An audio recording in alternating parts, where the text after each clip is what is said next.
la cuestión de la grilla. No sé si alguno tiene hecho algo. Si lo tienen, Buenos días, profe. bueno, Yo tengo acá para presentar, no sé si comparto pantalla o se lo mando comparte. en W o... No, comparte pantalla, por favor.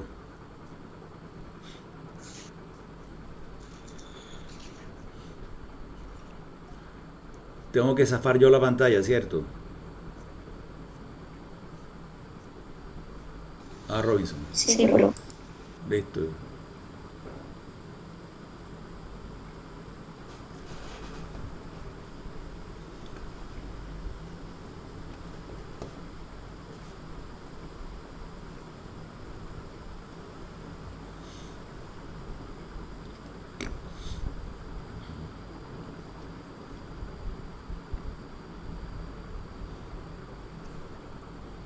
¿Nos vas a mostrar un PDF o el archivo en AutoCAD, Robinson?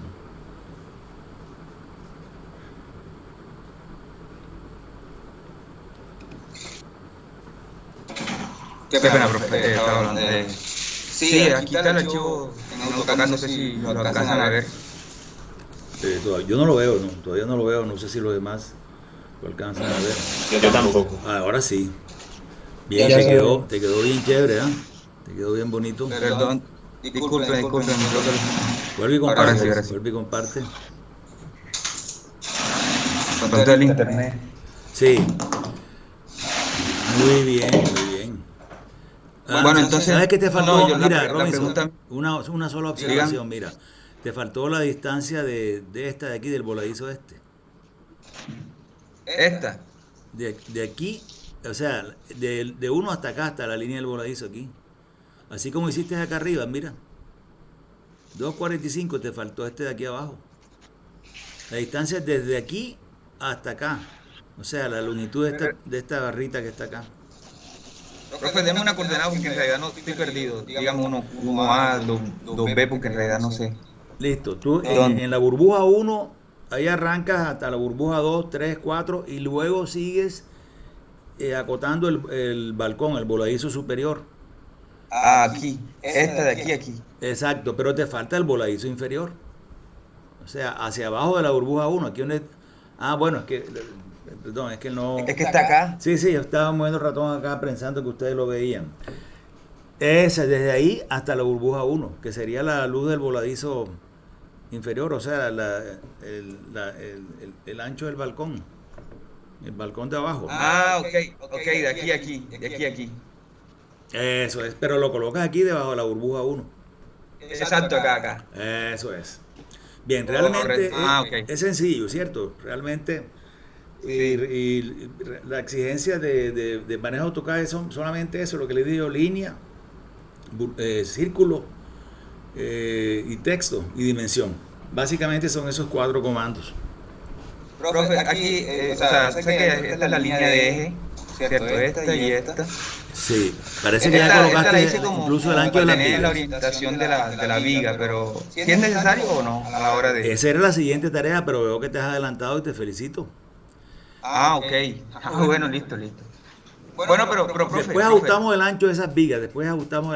Pero te voy a decir otro detallito. En la línea del eje de las vigas, la que va en la mitad de las vigas, coloca no con línea continua, sino línea punteada, que es lo que generalmente se acostumbra. Las líneas de las columnas se colocan punteadas para indicar que son líneas de ejes, ¿ok? Pero por lo demás está muy bien, está muy bueno, ¿eh? Bueno, entonces, la siguiente tarea era esa, la que tú hiciste ya, que le colocaste ancho. Y si recuerdan... Sí, eso lo hice ya, grosso modo. No, está muy bien. Y si recuerdan el esquema que les mostré en CIPE, en el esquema cuando CIPE, antier les mostré un plano estructural y entonces dije, mira, aquí están la forma de la columna y el nombre de la columna y las dimensiones de la columna. Entonces esa sería la siguiente tarea, ¿no? Tú que ya vas adelantado. Entonces que coloquen las columnas y entonces ustedes van a experimentar con 3 tipos de columnas. Columnas cuadradas, columnas rectangulares y columnas circulares. Y entonces, por favor, anoten las dimensiones o el predimensionamiento de estas columnas. Las cuadradas van a colocarlas de 45 por 45. Las rectangulares las colocan de 30 por 60. Y las circulares las colocan de 50 centímetros de diámetro. Entonces, ¿dónde las coloca? No sé, ya se lo dejo a ustedes. Ustedes tienen la libertad de... Recuerden que yo les dije, ustedes van a hacer las veces de arquitecto. Entonces el arquitecto es el que se encarga de decir, yo quiero la columna aquí y la quiero rectangular y la columna tiene que mirar así en este sentido. ¿Por qué? Porque si ustedes le cambian, le giran la columna al arquitecto, de pronto le tapan una puerta o una ventana, no sé. Entonces el tipo ya sabe qué es lo que quiere y a dónde lo quiere. La otra cuestión que... Profe, ya puede compartir pantalla, yo dejé. Bueno, la otra cuestión que vas a hacer, tú que vas adelantado, los demás tienen que tratar de ponerse a la par. Sería, ¿qué era lo que te iba a decir? Profe, yo quiero compartir también. ¿Quieres compartir? Claro. ¿Quién me estaba hablando? De rogar, Juan Diego. Bueno, dale, Juan Diego.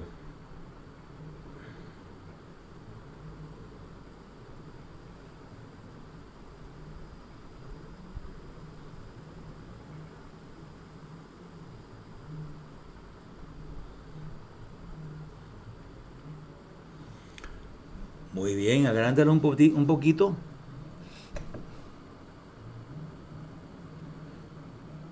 Bien, está muy bien, pero entonces ahí tienes la línea de las observaciones para ti son casi las mismas. Que sería que los ejes estos que estás colocando aquí, la grilla esta es en línea no continua, sino en línea punteada. Bien. Okay. Y esos ejes que estás colocando pasan exactamente por la mitad de la viga, es el eje también de la viga. La otra cuestión que vas a hacer es que no me coloques, solamente coloca el dimensionamiento entre burbuja y burbuja. No me coloques estos valores todavía, ¿no? Estos valores continuos aquí de que tienes tú. Aquí tienes 2 metros, 19,8 y 2 metros. A menos que hayas colocado en la parte de abajo la distancia entre las burbujas. Sube un poquitito el dibujo. Listo, pero entonces aquí en esta parte te faltó cuánto es la distancia de los voladizos. Ok. Te faltaron las distancias de los voladizos. Y la otra cosa que te faltó, Arriba. que es bien importante, es el nombre de las líneas. O sea, ya sea que le coloques letras o números en el sentido X. Si le colocas letras en el sentido X, entonces le colocas números en el sentido Y. De manera que tú sepas cómo se llama cada línea de esa. Bien. Entonces, lo otro que eso sería la primera etapa de la tarea, ¿no? Ya ahora tú puedes hacer esta corrección y además de eso vas a colocarle a cada lado de esas líneas de ejes, vas a colocarle, vamos a suponer que la viga tiene 30 centímetros de ancho, entonces vas a tirar un par de líneas. O sea, tú tienes la línea de punteada del eje, entonces tienes una línea continua a 15 centímetros a la derecha y una línea continua a 15 centímetros a la izquierda del eje. Entonces 15 más 15 son 30 y esas dos líneas representarían el ancho de la viga y la línea punteada estaría en la mitad de la viga, o sea, sería el eje de la viga. Esa sería la siguiente tarea. Bueno, bien, muy bien. ¿Puedes repetir las dimensiones? Con mucho gusto. Van a coger, para las vigas van a colocarle 30 centímetros de ancho. La altura de la viga todavía no la vamos a colocar. Vamos a suponer a grosso modo que son 50 centímetros, pero la vamos a fijar cuando veamos el tema de análisis de carga. Ahí encontramos cuánto debe ser la altura de la viga. Entonces van a colocar 30 centímetros de ancho para las vigas. Van a colocarle 10 centímetros de ancho para las viguetas. Todavía no hemos hablado de viguetas, pero es solamente para que tengan en cuenta este predimensionamiento. Le van a colocar a las columnas cuadradas 45 por 45, a las columnas rectangulares 30 por 60 y a las columnas circulares 50 centímetros de diámetro. Las pueden colocar donde ustedes quieran. La recomendación mía es que utilicen los 3 tipos de columnas para que aprendan a modelar los 3 tipos de columnas. Bueno, listo, entonces continuamos. Y bueno, recorremos un poquitito lo que vimos en la clase anterior, que fue básicamente una serie de conceptos. Vamos a recordarlo de rapidez.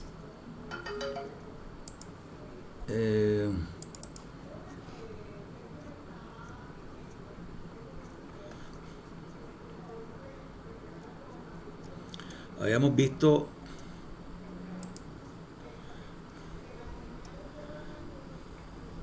visto todo esto, la definición de ingeniería estructural, la definición de estructura, ejemplos de la naturaleza.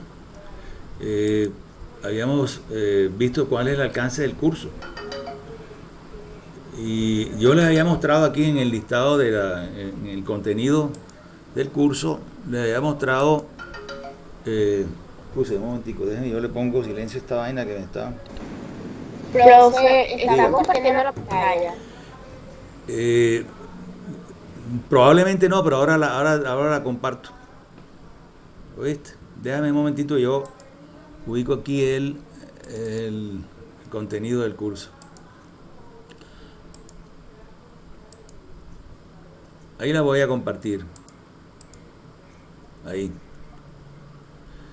Bien, entonces, fíjense que yo les estaba mostrando aquí el contenido del curso y entonces, como el curso se va a dividir en dos etapas, o sea, el cálculo de las deflexiones y tanto verticales como horizontales. Y el propósito del curso es que nosotros logremos predimensionar todas las vigas y las columnas y las viguetas, y ese predimensionamiento nos cumpla los requisitos de las deflexiones que exige el código. Entonces, ¿qué sería la primera parte del curso? ¿Cómo hallar estas deflexiones? Entonces aquí, esto es lo que vamos a tratar hasta aquí, teorema de Castigliano o trabajo virtual, para que entre ese material para el primer parcial. Pero realmente el alcance del curso es que una vez que ustedes cumplan con eso, entonces pueden generar en cualquier momento las solicitaciones de cada barra de esa. Excusen un momentito.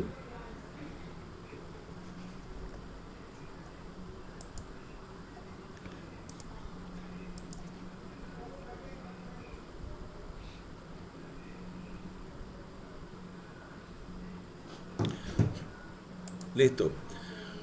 Bueno, entonces también habíamos visto el equilibrio que uno trata de conseguir. Habíamos hablado del factor de seguridad. Habíamos planteado una ecuación de qué quiere decir el cálculo estructural y cuáles son las etapas que están consignadas en el cálculo estructural. Habíamos hablado de los métodos de diseño. Habíamos hablado sobre el diagrama de esfuerzo de formación que define las propiedades mecánicas de cualquier material. Ustedes, me voy a tomar la libertad de presentarles un video que realmente pertenece al curso de hormigón, pero para que vean esta curva cómo se genera en el laboratorio.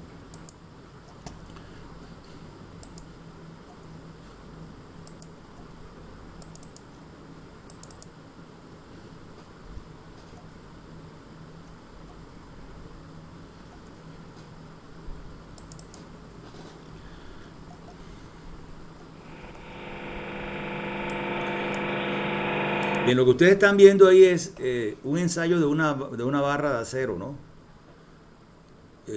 Que es un material cualquiera. Ustedes tienen una cantidad de materiales. Realmente los materiales que utilizamos en ingeniería estructural son, los más utilizados son concreto y acero. Pero también pueden tener en aluminio o en madera, etcétera. Pero a todos esos materiales ustedes le pueden hacer ensayos y encuentran una curva esfuerzo de formación que es la que les voy a mostrar aquí. En la parte izquierda, en la parte derecha vemos una máquina que está estirando esta varilla, y aquí la varilla tiene esta dimensión que está aquí señalada entre las líneas punteadas rojas, ¿no? Entonces aquí hay un par de mordazas que están apretando la varilla y están estirándola. En la medida en que la van estirando, inmediatamente se genera una serie de puntos de cuánto es la carga o cuánto es la fuerza que está ejerciendo la máquina y cuánto se está deformando la varilla. Y el recuento de esos puntos lo podemos graficar en este espacio aquí a la izquierda, que es precisamente la curva de esfuerzo de deformación. Miren cómo va elaborándose la curva.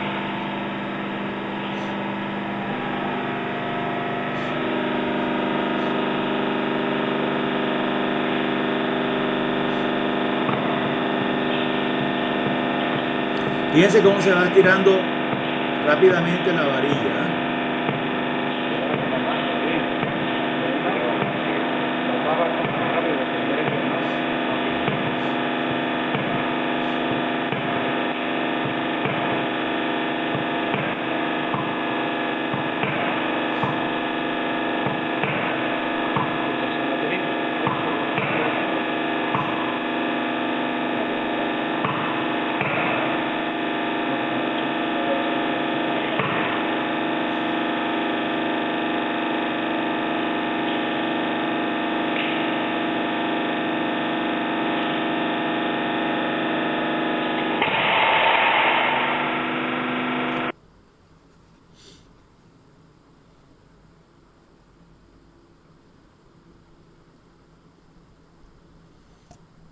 Bien, entonces, de ahí sale la curva de esfuerzo de deformación del laboratorio, ¿no?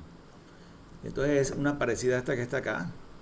Entonces habíamos dicho, bueno, el módulo de elasticidad, vamos a hablar un poquito sobre el módulo de elasticidad, de dónde lo podemos conseguir en el código, ¿no? O ya le había comentado sobre eso, ¿no? Bueno, habíamos hablado sobre el módulo de elasticidad, lo habíamos definido como con la letra mayúscula E, y eventualmente también le podemos colocar un subíndice aquí del módulo de elasticidad del concreto. Y en el código está definido ese módulo de elasticidad. Veamos en qué parte del código aparece ese módulo de elasticidad.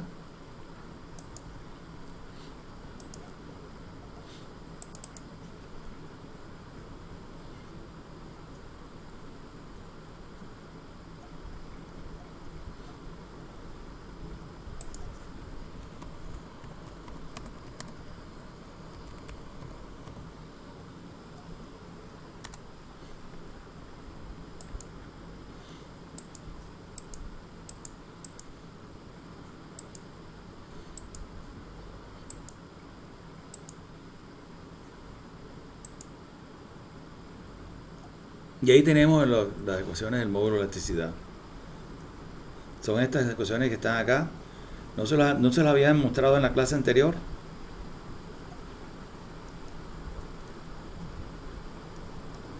No, profesor. Bueno, entonces fíjense, ustedes lo tienen ahí en C8.5, en el título C, C8.5, y aquí tienen las ecuaciones del módulo de elasticidad. Aquí hay 4 ecuaciones que están en función de WC y de F'C, siendo WC la densidad del concreto.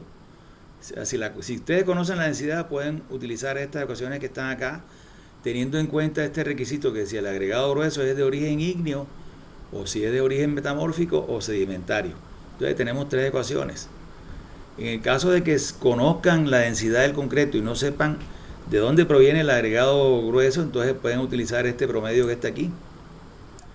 En caso de que no conozcan la densidad, entonces pueden utilizar estas 3 ecuaciones que están aquí, dependiendo de si es ígneo, metamórfico o sedimentario. Si tampoco conocen de dónde proviene el agregado, entonces pueden tomar esta en promedio que está aquí. De manera que de ahora en adelante, cuando vayamos a hacer algún ejercicio, yo le voy a decir, bueno, la resistencia del concreto es de tanto y el agregado grueso es de origen tal. Y le voy a decir que esa es de las primeras cosas que le pregunta CIPE al usuario. Dice, ¿cuánto es la resistencia del concreto? ¿Y cuál es el origen del agregado grueso? ¿Cuál es el tamaño máximo? Uno tiene que definir ese tamaño máximo para que no vaya a haber problema con que se atranquen las piedras que conforman el agregado grueso entre las barras de refuerzo. Ahí la tienen, C85, lo pueden encontrar en el título C. Bájenlo y estudian esa parte que está ahí. Entonces habíamos hablado también del método elástico. El método elástico supone que estamos trabajando aquí a una fracción. Fíjense que estamos diciendo que los materiales resisten no toda la resistencia última de ellos en el punto de fluencia, sino que resisten un 45 o un 50%. Y el método de la resistencia última, que es el que vamos a utilizar en el transcurso de este semestre, y eventualmente ustedes en su vida profesional van a trabajar con este método. Entonces, en este método hay unos factores de mayoración para obtener el factor de seguridad, pero la resistencia de los materiales, tanto del concreto como del acero, la tomamos la resistencia nominal, allá en el FY, en el punto de fluencia. Y habíamos visto cuáles eran las combinaciones de carga estipuladas en el código. Ahí la tienen, el título B, el literal B242, habla de las combinaciones básicas para el método este. Acá, cuando nosotros comenzamos a reducir estas ecuaciones que están acá, debido a los casos de carga que nosotros vamos a contemplar, que serían D, L y E, entonces eliminamos todos estos casos de carga que dice F, T, H, G, todo eso lo eliminamos y solamente nos quedan estas combinaciones que están acá, en donde hemos colocado más o menos el caso de carga sísmica, porque sabemos que es una carga fluctuante. También habíamos hablado de la clasificación de las fuerzas. Esto lo encuentra en el libro del profesor Uribe Escamilla. Habíamos hablado sobre los tipos de estructuras, que hay estructuras reticulares y hay estructuras laminares. Y hemos dicho cuáles eran las características de cada una de ellas. Retículas, láminas. Ejemplos de estructuras reticulares.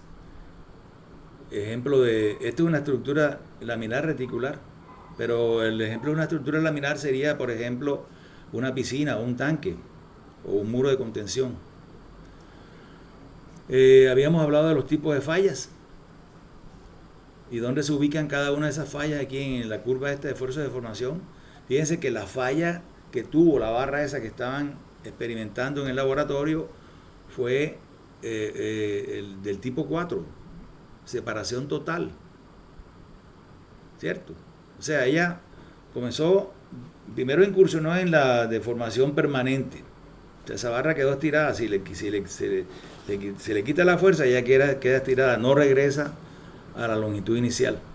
Pero siguió aplicándosele fuerza y entonces llegó al tipo de falla esta que es separación total. Bien, entonces ahora vamos a hablar un poquitico sobre este tema que está acá. Voy a añadir aquí, voy a apoyarme en esto de aquí, y entonces fíjense, habíamos aquí en el método de clasificación de las fuerzas, habíamos hablado sobre estas fuerzas internas, que son axiales, cortantes, flectores y torsores. Y entonces vamos a explicar cuáles son cada una de ellas.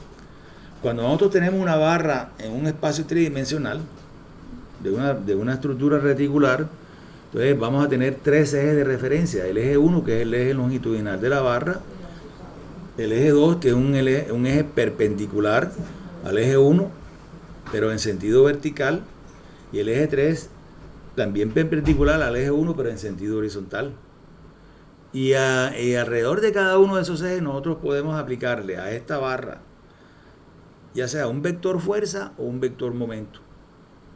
Entonces, cuando al eje longitudinal, este que está aquí, eje 1, le aplicamos un vector fuerza, entonces esta fuerza que está aquí, esta fuerza, la llamamos axial. Esta fuerza la tuvieron ustedes oportunidad de estudiarla cuando vieron cerchas en estática. Entonces, ustedes decían, bueno, tenemos una cercha, entonces comenzamos a analizar la cercha y encontramos que en la barra esa hay una fuerza axial. Y habían dicho, bueno, si es de compresión la llamamos positivo, o si es de tensión la llamamos negativo, o al revés. Pero esa fuerza se llama axial. Y si contemplamos el momento este que está acá, alrededor del eje 1, entonces esa fuerza o ese momento lo llamamos torsión. Como si tratáramos de exprimir la barra, ¿no? Como si ustedes, por ejemplo, si tuvieran una toalla mojada y entonces quisieran exprimirla para sacarle el agua, entonces cogen la toalla por cada punta y entonces comienzan a torcerla. La aplican un momento de torsión y entonces la secan. Y entonces, con respecto al eje 2, entonces si le colocamos un vector fuerza, entonces esto lo llamamos B2, cortante alrededor del eje 2. Y si aplicamos un momento, entonces lo llamamos momento 2. Y acá, lo mismo en el eje 3, ¿no? Llamamos B3 a la fuerza de corte y a la fuerza al momento le llamamos momento flector. Entonces esto es flector, flexión, y esto lo llamamos cortante. Si la barra está en un plano, entonces realmente solamente va a existir el eje 1 y el eje 2. Y entonces cuando ustedes analizaban estas vigas en estática, decían la viga está apoyada aquí, está apoyada acá, y entonces aquí se genera una reacción que llamamos B, que es una fuerza cortante, y aquí decían, y aquí se genera un momento, aquí en esta parte se genera un momento, y ese momento lo llamábamos M. Entonces, si lo referenciamos con respecto a esta barra en 3 dimensiones, el cortante que analizaban ustedes en estática sería B2 y el momento sería este momento M3. Pero como realmente estaban trabajando en el plano, simplemente le colocaban B, la bidental y M mayúscula. Y esas son las únicas solicitaciones. Yo a los alumnos le hago como una especie de similitud, alguna analogía, y le digo, para que se aprendan estos nombres que están acá, le digo, piensen en una bandeja paisa que tiene un presupuesto limitado. Entonces, el primer ingrediente de esa bandeja es el arroz, que no puede faltar. Hay una C, que sería el cortante, ¿no? Pero en la bandeja paisa es la carne molida. La flexión la llamamos, esto por supuesto, los frijoles, el frijol. Y por último la T, que sería, perdón, esto no es frijol, sino flexión, ¿no? Y la T de torsión la asimilamos a una tajada de plátano maduro. Entonces, es un poquito rústico, pero cada vez que le pregunto al estudiante y no se acuerda, entonces le digo, mira, acuérdate de la bandeja paisa, e inmediatamente recuerdan cuáles son las solicitaciones. Estas solicitaciones se las va a entregar el programa, pero fíjense que va a entregarle 6 solicitaciones, o sea, le va a entregar 3 fuerzas y 3 momentos alineadas con cada uno de los 3 ejes de ese espacio tridimensional. Entonces, cuando ustedes terminen de analizar en CIPE su estructura, eventualmente le pueden decir a CIPE, muéstrame cuáles son las solicitaciones de esta estructura. Vamos a abrir un poquitito, vamos a abrir una estructurita aquí de rapidez y entonces van a ver cómo les muestra CIPE esas solicitaciones. Una vez que CIPE les muestre esas solicitaciones, ya ustedes en el curso de Hormigón 1, entonces ya estarán en capacidad, ya que cumplieron con los requisitos de los desplazamientos, las deflexiones verticales y horizontales, entonces ya pueden proceder a colocarle el acero a esas barras, que es lo que le interesa a la persona que va a construir ese proyecto. Le interesa cuál es la sección de la viga o de la columna, cuántas barras longitudinales, cuántas barras transversales. Vamos a coger esta, por ejemplo, que está aquí. Y si ahora yo me acerco a cualquiera de esas barras y la estructura está analizada, entonces inmediatamente puedo decirle al programa, muéstrame cuáles son las solicitaciones.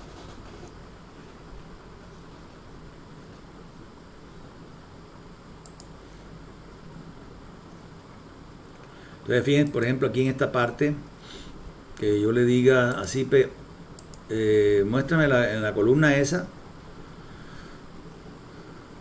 ¿Cuáles son las solicitaciones? Entonces él me dice, para esta columna C6, ahí tiene las solicitaciones. Entonces está mostrando 5 solicitaciones, pero si yo le digo que muestre aquí la torsión, también me muestra la torsión. Lo único que es que la torsión ahí es 0, ¿no? Pero ahí están los valores de todas las solicitaciones. Con estas solicitaciones, el programa entonces les va a generar el refuerzo longitudinal y el refuerzo transversal de ese elemento. Verían algo así.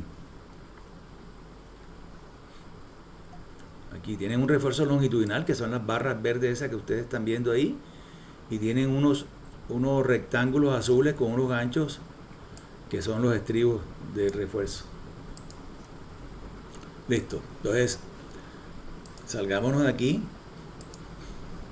y sigamos con los conceptos básicos.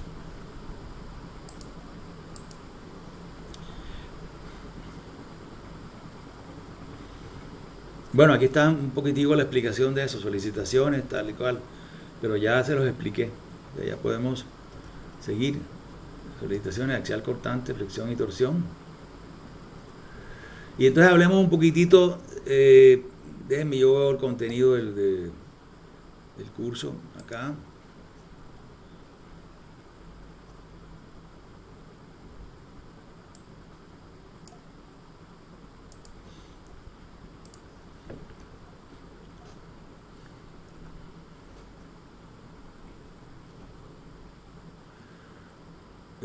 Hablemos entonces ahora de grados de libertad. Vamos a pasar a grados de libertad. Entonces podemos definir como grado de libertad la capacidad que tiene un nudo cualquiera de la estructura. Recuerden la definición de estructura, una serie de barras unidas entre sí a través de nodos. Entonces cada nodo de esos nosotros puede tener la capacidad de desplazarse o de girar en cualquiera de los 3 ejes tridimensionales que les acabo de mostrar. Entonces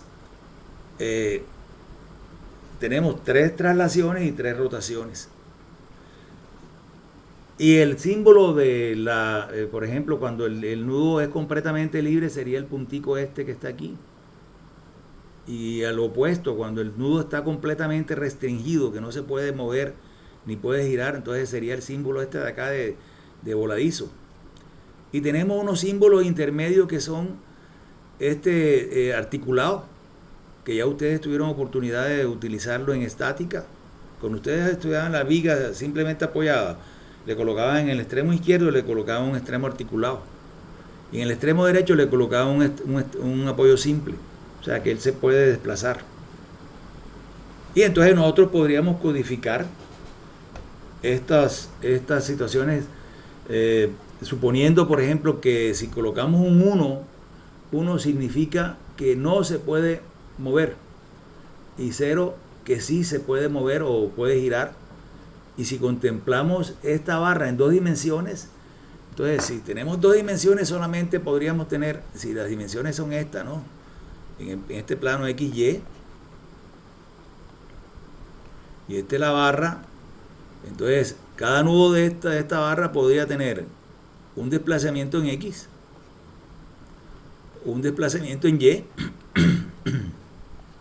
y una rotación alrededor del eje Z, que sería esta línea que está acá apuntándose a ustedes, ¿no? Y lo podemos codificar. Entonces, para el caso del nudo empotrado que no puede ni desplazarse ni girar, entonces la codificación de acuerdo a esta convención que hemos tomado sería 1, 1, 1. El opuesto sería el nudo completamente libre, que sería 0, 0, 0. Y aquí tenemos unos grados de libertad intermedios, que sería este que está aquí, el apoyo articulado. Fíjense que él no se puede mover en el sentido X, ni tampoco se puede mover en el sentido Y. Entonces le colocamos 1 y 1. Pero sí puede girar. Aquí en esta parte, este apoyo articulado está agarrado aquí a la superficie de abajo, pero aquí en esta parte tiene como una especie de balín que le permite girar a la barra. Este de acá si lo tratamos de codificar, podemos decir, en sentido X él se puede mover, porque tiene la ruedita esta, pero en sentido vertical, en sentido Y no se puede mover, entonces le colocamos el 1 a este, y puede girar y le colocamos el 0. Si estamos hablando de un espacio tridimensional, entonces de una manera similar tenemos esta codificación que está acá. Esta codificación es importante porque uno tiene que definirle al programa estructural cómo están restringidos los nudos. En general, en una estructura aporticada, prácticamente todos los nudos están libres, o sea, con esta característica que está acá, menos los nudos de apoyo de las columnas, que estarían con estos grados de libertad que está aquí, o sea, estarían completamente empotrados. Entonces, fíjense que cuando ustedes analizaban, voy a generar una diapositiva acá, voy a quitar esto.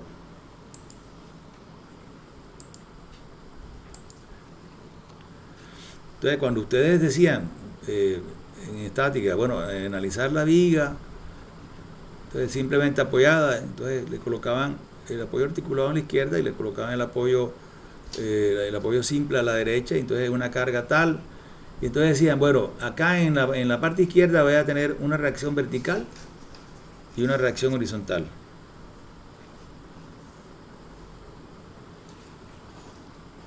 Bueno.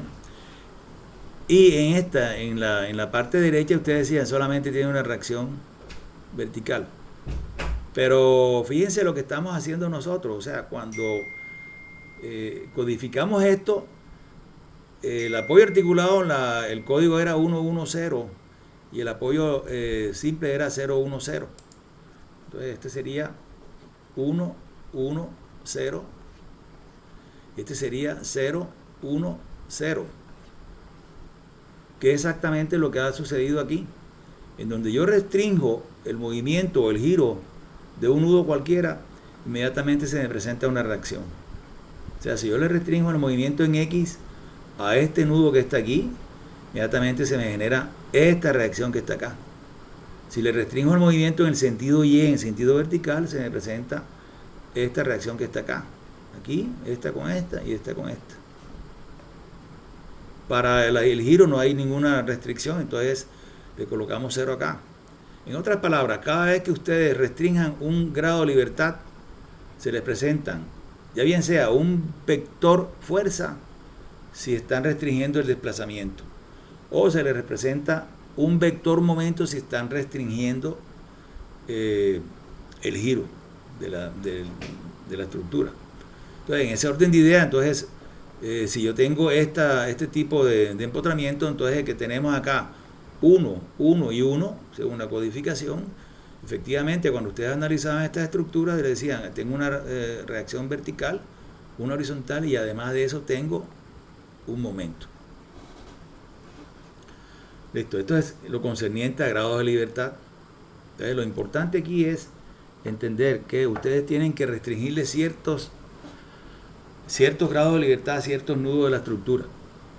Entonces ahora vamos a hablar un poquito sobre estabilidad y determinación.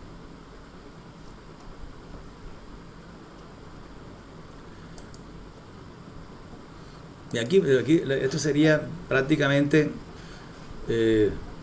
lo que les acabo de decir. Si restringimos la traslación, entonces se genera un vector fuerza. Fíjense que en el caso de las cerchas, fíjense que la característica, hablemos un poquito de las características de las cerchas y de los pórticos.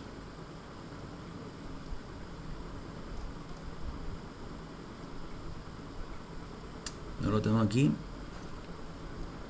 Hablemos aquí un poquitico sobre esto. Ustedes ya tuvieron oportunidades de estudiar la cercha en estática, ¿no? Entonces, esta es una cercha cualquiera como la que ustedes estudiaron en estática. Y entonces veamos cuáles son las características que están resumidas ahí en esa tabla. Y esto que está aquí sería el esquema de un pórtico. Que sería el esquema por ejemplo, de la estructura que ustedes van a a calcular o a analizar en este semestre. Entonces dice acá, pórtico, los nudos son extremadamente rígidos. Estos nudos aquí son rígidos. ¿Qué quiere decir eso? Que si este es, ya ampliando un poquito este nudo, que vamos a ampliar este nudo que está aquí. Este nudo está compuesto por una columna y una viga.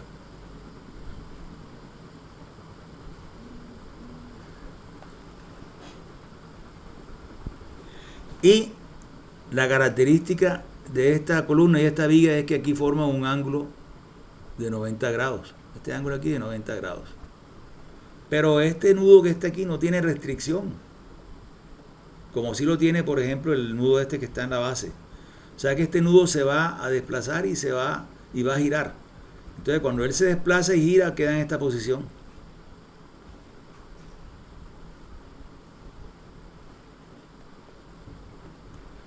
Entonces si tenemos en cuenta el nudo, entonces podemos ver que aquí en esta parte se generó un desplazamiento alrededor de X y también se generó un desplazamiento alrededor de Y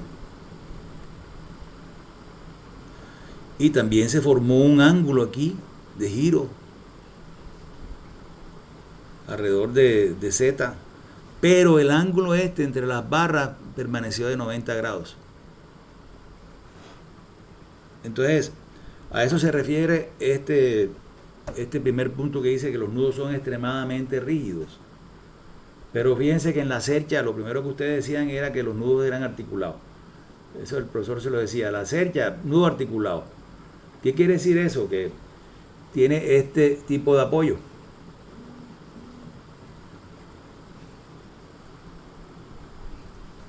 Y entonces, este apoyo le permite girar. A cada una de estas barras les permite girar. Y entonces, si ustedes... si no tiene restricción con respecto al giro, entonces quiere decir que no se presenta en ningún momento en la barra. Y esa es la razón por la cual en la cercha, cuando ustedes la analizaban por cualquiera de los métodos de los nudos de la barra, de las barras, lo único que encontraban eran unas cargas axiales, ya bien sea de compresión o de tensión, en cada una de las barras. El segundo punto es que las cargas cargas en la cercha realmente ustedes o nosotros las consideramos unas cargas puntuales, ¿no? Cuando analizaban la cercha, decían, aquí tiene una carga en este nudo, en este nudo, en este nudo, y aquí, y simplemente conocían el valor de cada una de estas cargas. Acá en el pórtico no, el pórtico puede tener una carga trapezoidal, una carga triangular, puntual, momento, lo que sea, puede tener cualquier tipo de carga. La tercera característica es que estas dos estructuras son reticulares y entonces que las retículas en la cercha son retículas triangulares. Fíjense que son todos triángulos. Aquí todos tenemos triángulos. Por lo que habíamos explicado antes, que el rectángulo realmente es bastante deformable. Si nosotros le colocamos una carga horizontal a este rectángulo, entonces él inmediatamente ocupa esta posición. O sea, se deflecta bastante. Entonces, si nosotros no queremos que él se deflecte bastante, entonces lo que hacemos es que le colocamos aquí una diagonal. Y la diagonal lo que precisamente hace es reemplazar esta retícula rectangular en dos retículas triangulares. En los pórticos, las retículas pueden ser de cualquier tipo, rectangulares, triangulares, cualquiera que sea la forma del pórtico. Solo que en el caso de los edificios de concreto aporticados, entonces la misma geometría o el diseño del edificio se presta para que las retículas sean de este tipo, rectangulares. Y la última característica de la cercha y los pórticos es que los apoyos aquí generalmente son empotrados, mientras que acá son uno articulado y uno simple. Bien, entonces lo siguiente que vimos aquí fueron grados de libertad. Vamos a colocarlo acá, más bien. Ya vamos a hablar de estabilidad y determinación. Entonces, hablemos un poquito sobre qué sucedió cuando ustedes analizaban una viga en estática. Entonces, tenemos que tener en cuenta que para cada problema científico, para poder resolver ese problema, nosotros tenemos que suministrar una ecuación. Entonces, aquí en este caso tenemos 3 incógnitas. Para cada incógnita de un problema, necesitamos una ecuación. Y aquí entonces, en el caso teníamos 3 incógnitas. O sea, la reacción vertical, reacción en A, y la reacción en A en sentido X, siendo A este nudo y siendo B este nudo. Y aquí teníamos una reacción vertical en B. O sea, teníamos 3 incógnitas, pero contábamos con estas 3 ecuaciones. Y esa es la razón por la cual podíamos resolver esta viga que está ahí. Entonces, generalmente decíamos, bueno, entonces voy a tomar un momento con respecto a uno de los apoyos. Entonces, y además voy a tomar sumatoria de fuerzas verticales. Y entonces inmediatamente obteníamos el valor de esas incógnitas que están ahí. Pero puede suceder el caso que cuando sucede esto, nosotros decimos que la estructura es determinada. O sea, que contamos con un número de ecuaciones tal que podemos resolver las incógnitas de esa estructura. Pero si la estructura comienza a generar más incógnitas debido a su geometría, por ejemplo, con el caso de que la viga sea continua, entonces aquí se me genera otra reacción. Entonces esta reacción la podemos llamar reacción en C en sentido Y. Y ahora tengo 4 incógnitas y solamente tengo 3 ecuaciones. Y entonces en ese caso digo que la estructura es indeterminada. Listo, no me alcanza el número de ecuaciones para el número de incógnitas que tengo. Y entonces tengo que hacer uso de otros métodos que vamos a ver más adelante. Pero también puede darse este caso, ¿no? También puede darse el caso de este caso de aquí, que ustedes digan, bueno, esta viga yo no la quiero apoyar con esta articulación, sino quiero ponerla aquí con un apoyo simple y acá le coloco otro apoyo simple. Y como es un apoyo simple, entonces inmediatamente se me genera solamente una reacción vertical. O sea, voy a tener una reacción aquí en A y otra reacción en B. Y entonces, como tengo 2 incógnitas y cuento con 3 ecuaciones, digo, es determinada y está sobrada. Pero no es así, porque cuando ustedes le colocan una carga a esta estructura, una carga un poquito inclinada, cuando descomponen esta carga en sus componentes rectangulares, van a tener una componente horizontal y una componente vertical. Y esta componente horizontal, si no tenemos aquí una restricción al desplazamiento en X, hace que la estructura salga rodando como si fuera una patineta. Y entonces en ese caso decimos que la estructura es determinada, pero que es inestable. Bien, entonces, nosotros ¿cómo calculamos el grado de indeterminación de una estructura? Aquí lo tenemos. Nosotros podemos decir que el grado de indeterminación total I sub t es igual al grado de indeterminación externo más el grado de indeterminación interno. Y entonces, el grado de indeterminación externo I sub e es igual a 3. Espera un momentico, que fue lo que anoté yo aquí. Sí, correcto, 3 por E. Para el caso de estas estructuras en el plano, ¿no? O sea, yo tengo 3 ecuaciones. E quiere decir ecuación. Vamos a colocarle por aquí. Esto está. Vamos a colocarle aquí que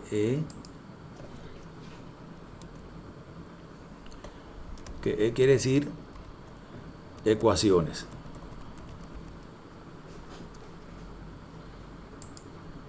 Efectivamente, nosotros dijimos, bueno, cuando estamos en un plano, entonces tenemos estas 3 ecuaciones de equilibrio. Y bueno, entonces quiere decir que el grado de indeterminación externa solamente depende de el número de ecuaciones que tengamos, restándolo del número de reacciones que tengamos. Y entonces nosotros podemos establecer estas ecuaciones aquí para encontrar el grado de indeterminación interna de una cercha. Ya sabemos la externa.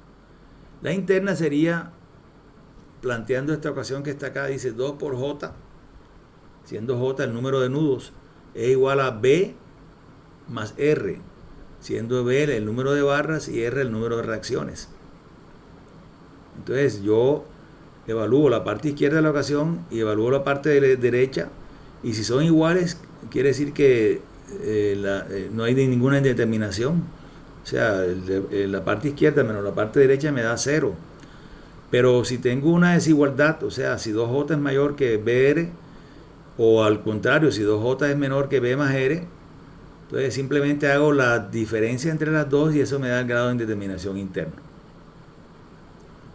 Y ya sabemos que la indeterminación total entonces estaría determinada por la externa más la interna.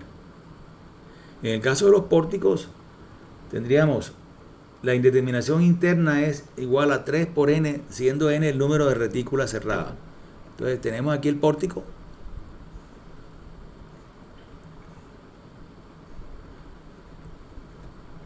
Y entonces nosotros contamos el número de retículas cerradas. Tenemos 1 y 2 retículas cerradas. Esta que está acá no cuenta porque no está cerrada. Entonces en este caso el grado de indeterminación interna de este pórtico sería 2 retículas por 3 son 6. Hagamos unos cuantos ejercicios para que podamos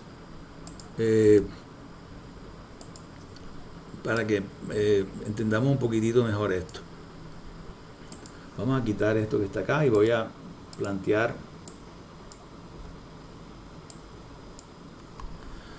este ejercicio que le estoy colocando acá. Hallar la indeterminación o el grado de indeterminación de esta cercha que está planteada aquí con estos tipos de apoyo y esta cantidad de barras y esta cantidad de nudos.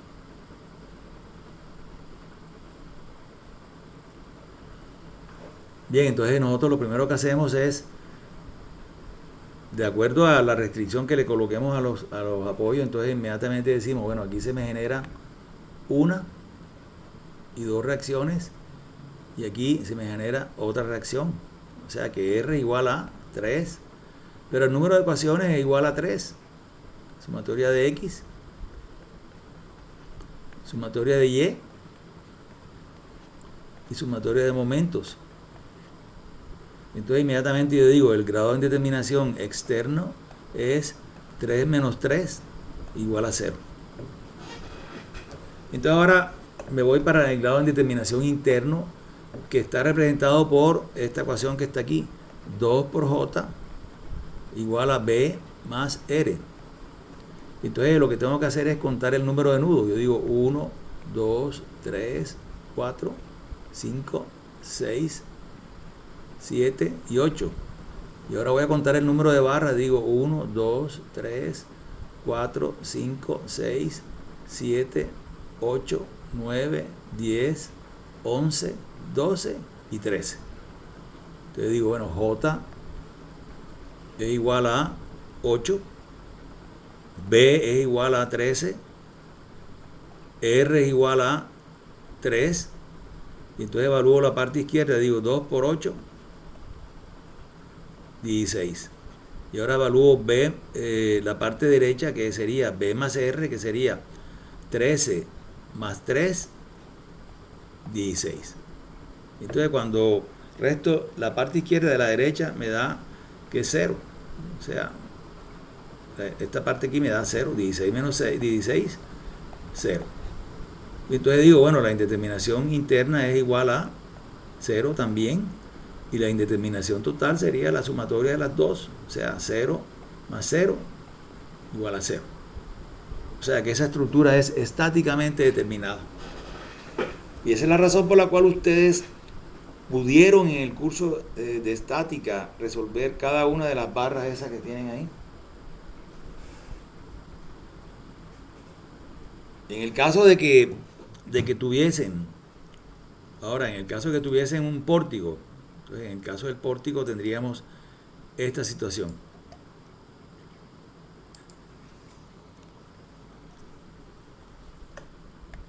tenemos aquí un pórtico, vamos a ponerlo un poquitico más elaborado.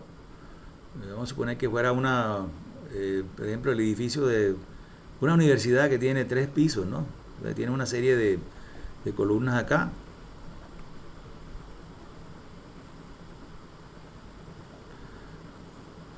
Entonces, el piso de la cubierta, el tercer piso, el segundo piso.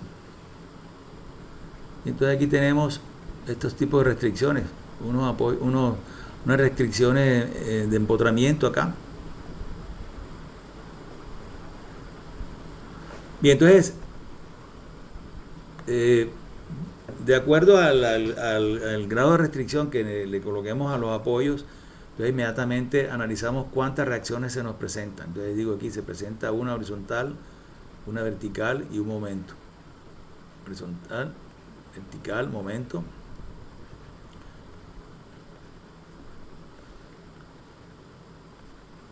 Todos estos son iguales.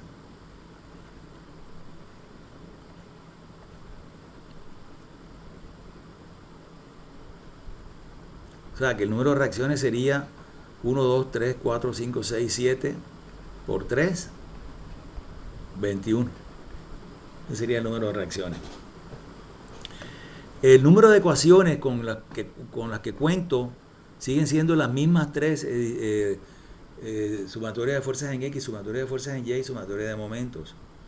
Y entonces yo digo, el grado de indeterminación externo va a ser igual a 21 menos 3, 18. Y ahora entonces me voy para el grado de indeterminación interno, que sería 3 por n, ¿no?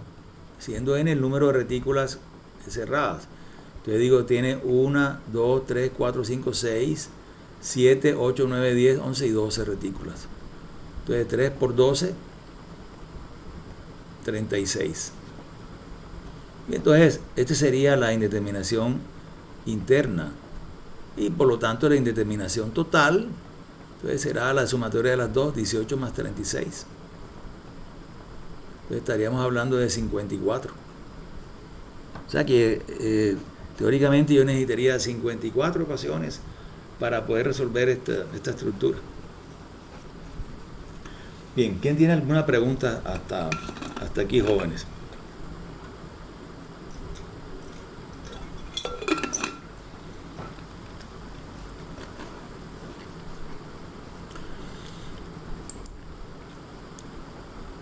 Bueno, en eso consiste todo lo concerniente a los conceptos para hacer el curso este, ¿no? Entonces vamos a enfocarnos ahora en la primera parte del curso, que es el cálculo de las deflexiones. Y estoy hablando aquí específicamente de las deflexiones verticales. Entonces tenemos una serie de métodos que son métodos energéticos, o sea, que suman el trabajo o la energía que se gasta a lo largo de la estructura, y a través de ese trabajo o de esa energía se puede calcular cuánto es el desplazamiento. Entonces el concepto inicial es el teorema de Maxwell, que dice así. Dice: la componente de deflexión lineal de un punto A debido a una carga unitaria aplicada en B. Vamos a hacer un esquemita aquí. Tenemos una estructura con esta forma un poquito rara. Aquí tenemos A y nudo B. Dice la componente. Y cuando le aplicamos una carga a esta estructura, lo que hace es que se deflecta así.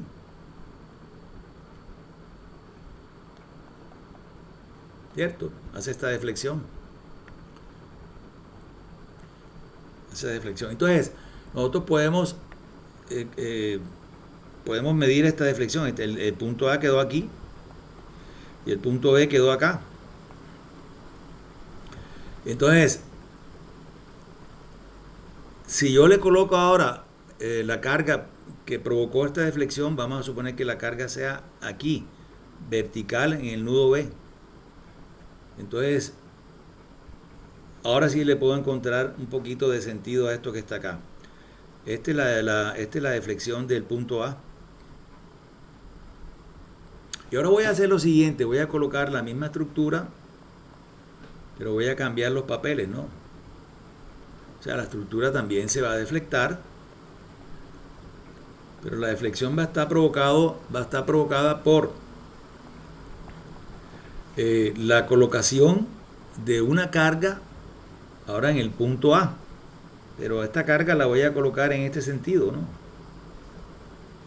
Y entonces aquí obtengo, y la puedo medir, obtengo esta deflexión que está acá.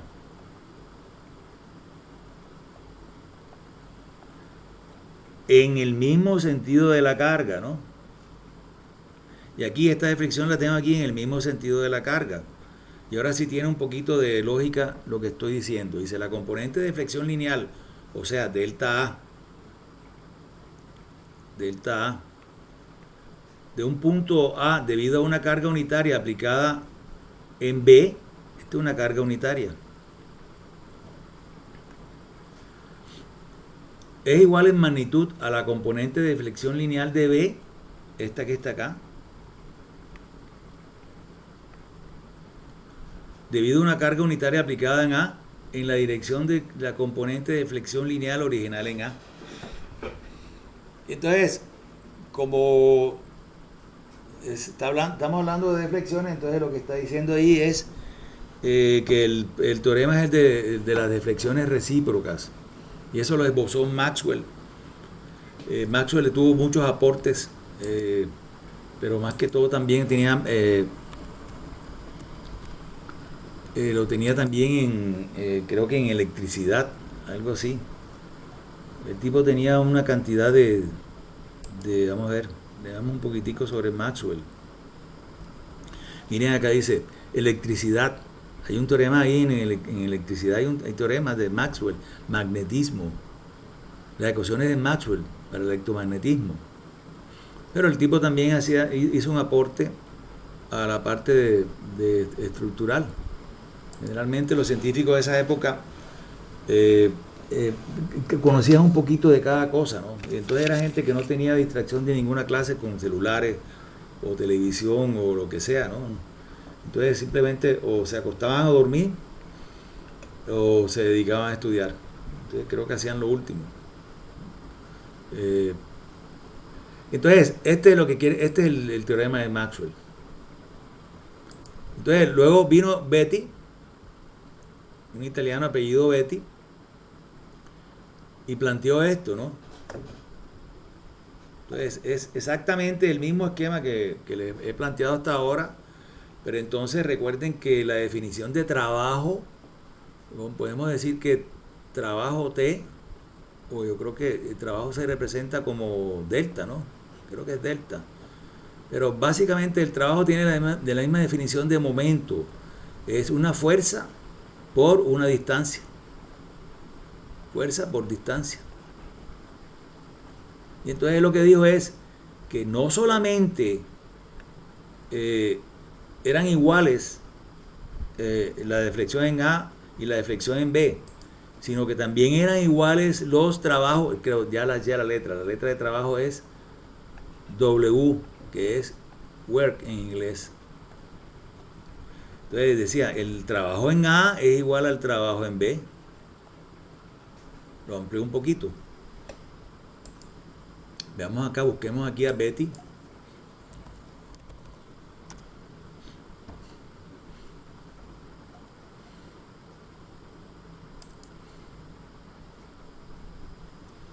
Pero no parece que fuera este, porque este es abogado.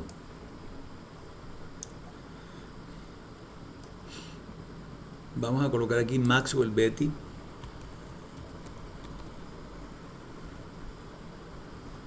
Aquí está Maxwell Betti.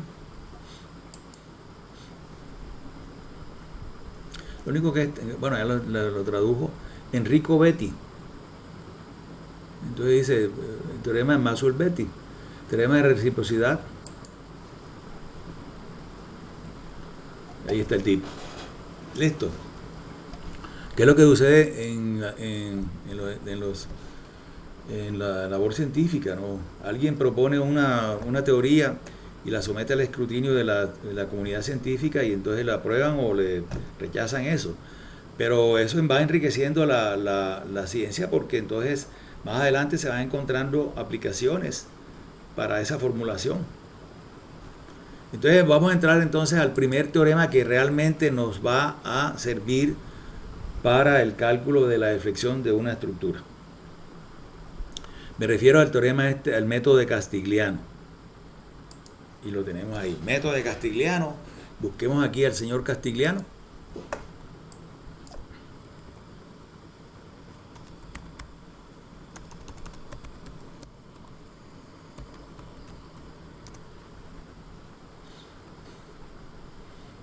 Aquí tenemos Castigliano.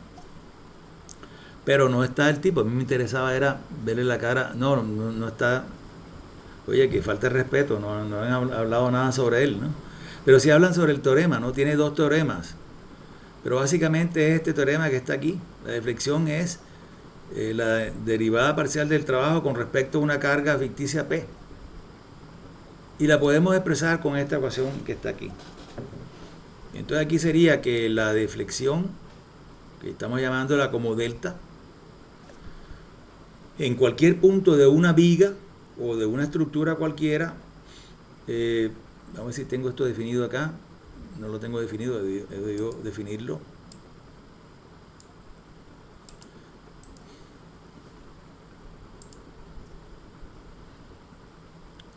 Voy a añadirle aquí un texto.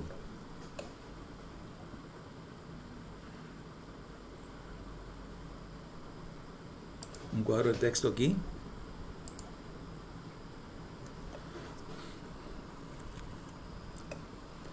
Vamos a agrandarlo un poquito. M es igual a ecuación de momento de la viga con la carga ficticia P. Y vamos a colocarle acá E, el módulo de elasticidad.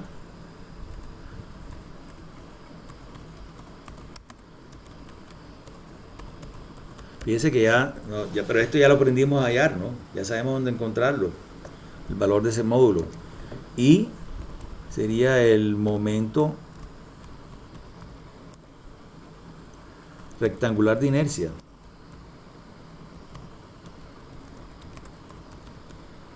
Que para el caso de un rectángulo ya saben que es B por H al cubo sobre 12. Y entonces el término este de M dP no es más que la derivada parcial de la ecuación de momentos con respecto a la carga ficticia P. Entonces,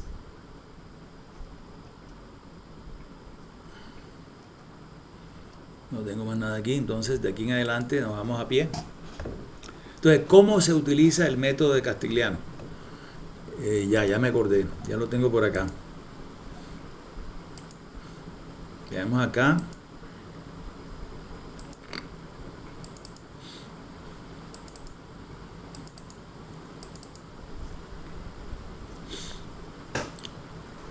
No me acordaba que tenía una presentación con esto que está acá, pero básicamente es lo mismo, ¿no?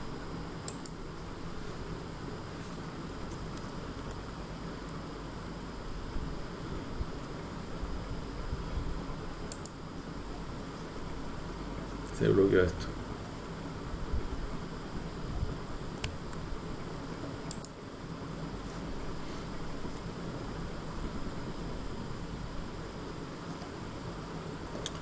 Bien, nuevamente acá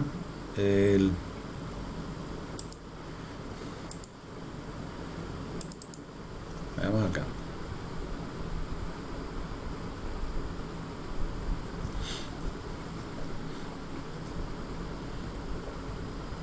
Déjeme, yo cierro esto acá. Este recuperado. A ver si logró cerrar algo. Si logró guardar algo. No logró guardar nada, pero no importa. Bien, entonces,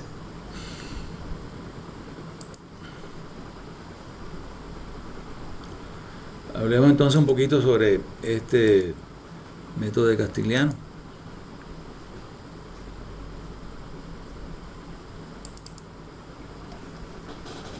Bueno, ya habíamos hablado sobre esta curva de esfuerzo de formación. Habíamos hablado sobre esto. Fíjense que me adelanté un poquito.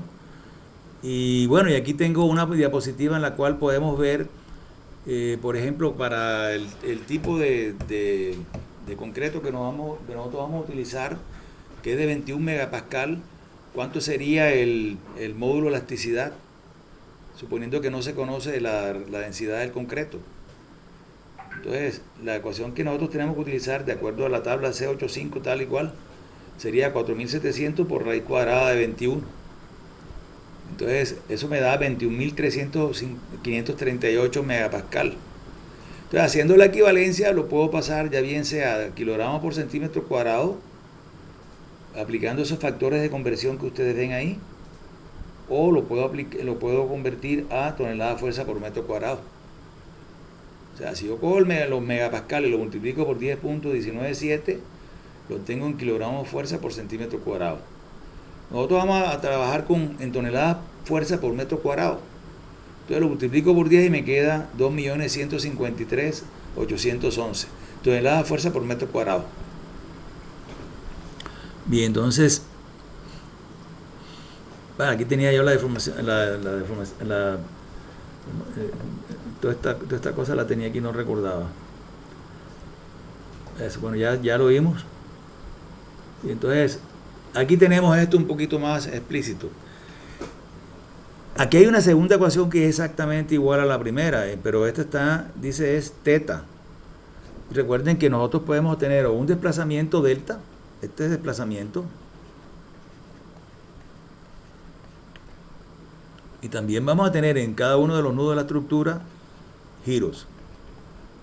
O sea que yo puedo hallar tanto el desplazamiento como el giro. Pero en el caso del giro, entonces, la carga ficticia no va a ser un vector fuerza, sino va a ser un vector momento. Entonces, lo siguiente que vamos a hacer es, vamos a adoptar una convención de signos de los momentos. Esta convención les va a servir para su vida profesional, porque ustedes van a hablar, cuando estén en el campo de trabajo, de pronto el maestro le dice, ingeniero, ¿cuál es el acero positivo de la viga o cuál es el acero negativo? Entonces aquí vamos a suponer que si la viga se dobla así, o sea, si la parte superior está tensionada, que es esta T que está aquí, y la parte inferior está comprimida, el momento que está haciendo que esa viga se doble así es negativo, este que está acá.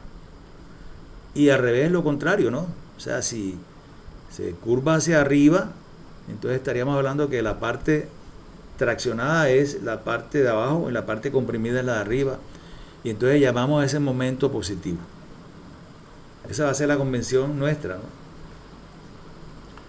Entonces sigamos aquí y establezcamos un manual de procedimiento de cómo se aplica el método ese que está ahí. Vamos a ver qué pasó aquí.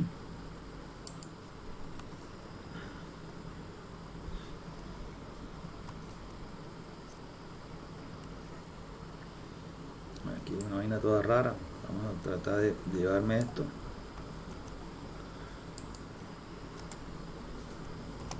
Ahí está. Entonces dice acá, primer paso, poner una carga o un momento ficticio P en el sitio y la dirección de la deflexión, el giro que queramos hallar. Entonces vamos a suponer que nosotros tenemos esta viga, ¿no? Vamos a comenzar con vigas sencillitas, ¿no? Entonces esta viga tiene esta carga que está aquí W, y entonces digo, bueno, yo necesito conocer cuánto se deflecta este punto medio C. Yo sé que la deflexión de esa viga va a ser así. Entonces me interesa hallar cuánto es el valor de esta deflexión. Entonces el primer paso que hago es que aquí en esta viga con esa carga real, inmediatamente le coloco una carga ficticia P aquí. Pero si lo que yo quiero hallar no es la deflexión, sino es el giro, o sea, cuánto giró aquí esta viga aquí. Entonces, en vez de colocar una carga ficticia, le coloco un momento ficticio. Ese sería el primer punto. El segundo punto sería resolver la viga. Pero fíjense que ya cuando vamos a resolver la viga a través de las tres ecuaciones, sumatoria de momentos y sumatoria de fuerzas verticales, ya las reacciones nos van a dar en función de P. O sea, va a estar incluida la P ahí porque estamos considerándola para el análisis de la viga. Entonces el tercer punto sería suponer que la variable no es X en la ecuación de momento.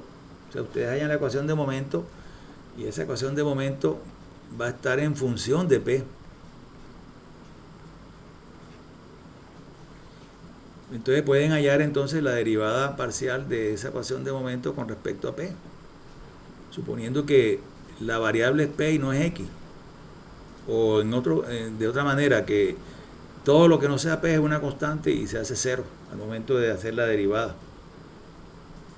Y bueno, ya el paso siguiente, y así realmente ya es una cuestión de lo que llamamos nosotros de carpintería, ¿no? O sea, hacer el producto de M por dm de P. Y entonces en ese momento podemos preguntarnos si la carga ficticia que le hemos colocado a la viga existe o no. Me explico. Si, por ejemplo, en vez de, vamos nuevamente a colocar la viga, pero en este caso vamos a colocar a la viga, le vamos a colocar esta carga que realmente existe ahí en la viga, de 5. Entonces, si este es A, este es B y este es C, y yo quiero saber cuánto deflecta, cuánto baja el punto B, o sea, esta distancia de acá. Entonces, siguiendo los pasos del manual, entonces yo lo que tengo que colocar aquí es una carga ficticia P. Aquí la tengo. Entonces ya me olvido de esta y trabajo con P. Entonces, cuando yo encuentro la ecuación de momento, está en función de P. La P está en cualquier lado de la ecuación de momento. Si no les aparece la P en la ecuación de momento, quiere decir que hay un error en la aplicación del método. La ecuación de momento tiene que tener, dentro de la ecuación tiene que haber alguna P por algún lado. Y entonces cuando yo hago la derivada parcial y cuando voy a hacer el producto, entonces digo, bueno, existe la carga P. Entonces aquí comparo, digo, sí, la carga, realmente la viga tenía una carga ahí, en el mismo sitio donde yo quiero hallar la deflexión, y la carga era 5. Y entonces, en ese momento yo reemplazo el valor de P por 5. Pero en el caso de esta carga uniforme, que no existe, entonces yo digo, no, la carga P no existe, y la hago 0. Y entonces ya termino el método haciendo la integración, haciendo la integral. Cuando yo integro, entonces tengo que coger el límite, los límites tienen que contemplar toda la longitud de la viga, desde 0 hasta L. Porque si yo no la integro a lo largo de toda la longitud de la viga, yo voy a obtener un resultado, me va a dar una deflexión. Pero esa deflexión no va a ser la total. O sea, le falta todavía un poquito de trabajo de incorporarlo ahí en esa ecuación. Y entonces la integración debe comprender, fíjense aquí, debe en mayúscula comprender toda la longitud de la viga. Y el punto 7 es una sugerencia que yo les hago, que deben tenerla muy en cuenta, que es que debe haber consistencia en las unidades. O sea, si yo escojo trabajar el módulo de elasticidad en kilogramos y centímetros, entonces todas las unidades de fuerza las cojo en kilogramos y las unidades de longitud las coloco en centímetros. En el alcance de este curso nosotros vamos a hacerlo, pero en toneladas y en metros. O sea que el valor de E lo debemos tomar en toneladas fuerza por metro cuadrado. Bien, ¿quién tiene alguna pregunta ahí, hasta ahí, jóvenes?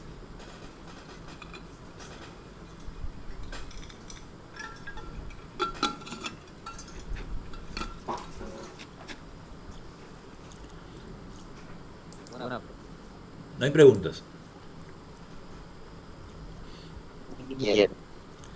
Bueno, entonces mire, vamos a hacer un ejercicio. Entonces, en la medida que vayamos haciendo el ejercicio, vamos resolviendo las dudas. Vamos a ver, yo creo que aquí tengo varios ejercicios, ¿no? Sí, ahí tengo unos ejercicios. Veamos este ejercicio que está ahí. Bien, tenemos eso que está ahí. Miren, antes de que se me olvide, yo les había dicho que acá en la carpeta de Drive ustedes encuentran unos textos académicos. Les dije, pueden bajar todos esos textos y este material que está incluido ahí en la diapositiva está en el texto, en ese texto.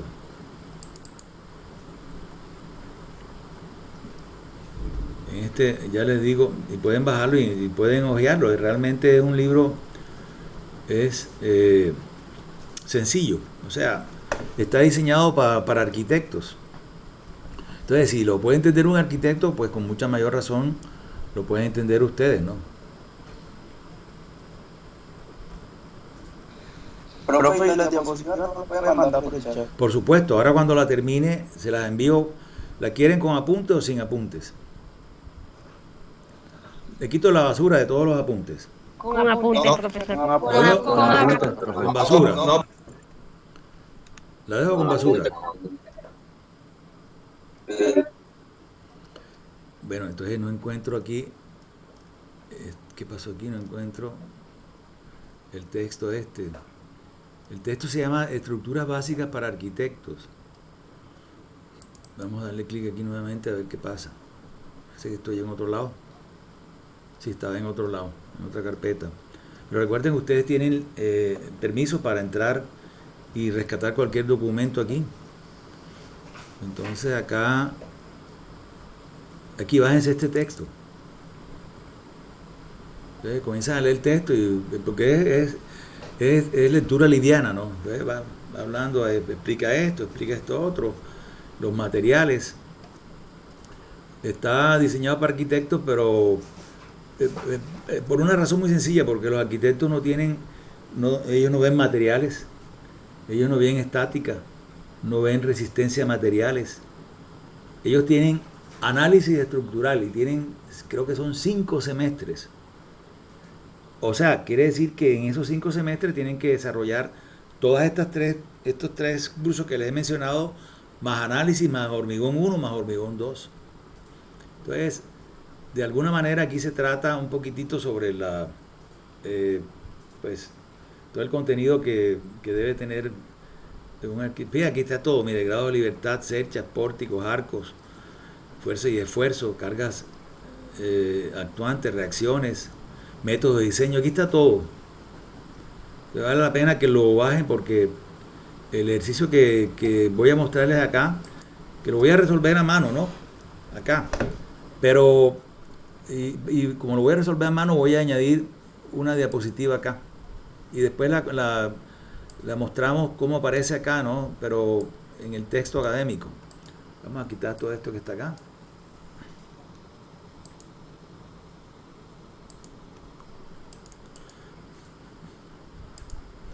Bueno, entonces, este sería el ejercicio. Dice, allá la deflexión vertical del punto B, aquí está el punto B, o sea, la punta de...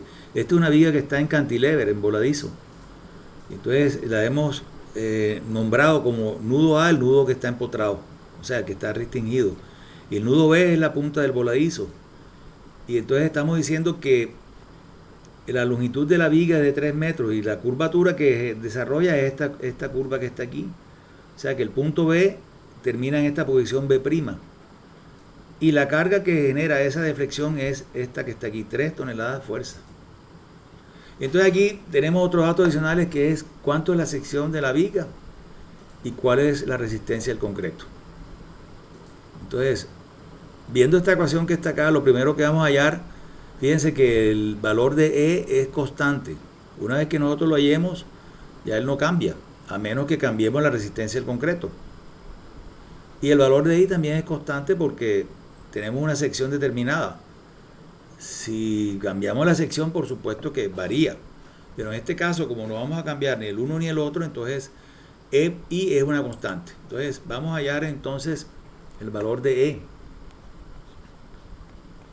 Entonces el valor de E dice acá, metamórfico. Entonces la ecuación para metamórfico es esta que les había planteado, 4700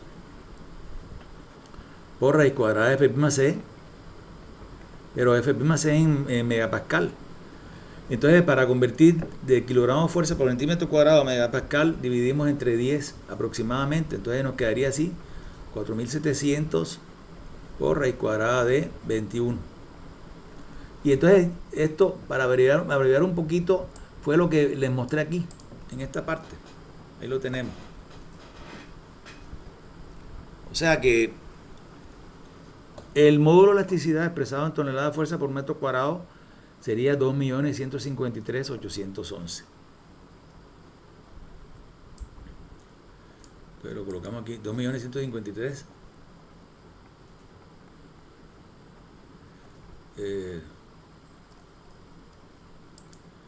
811.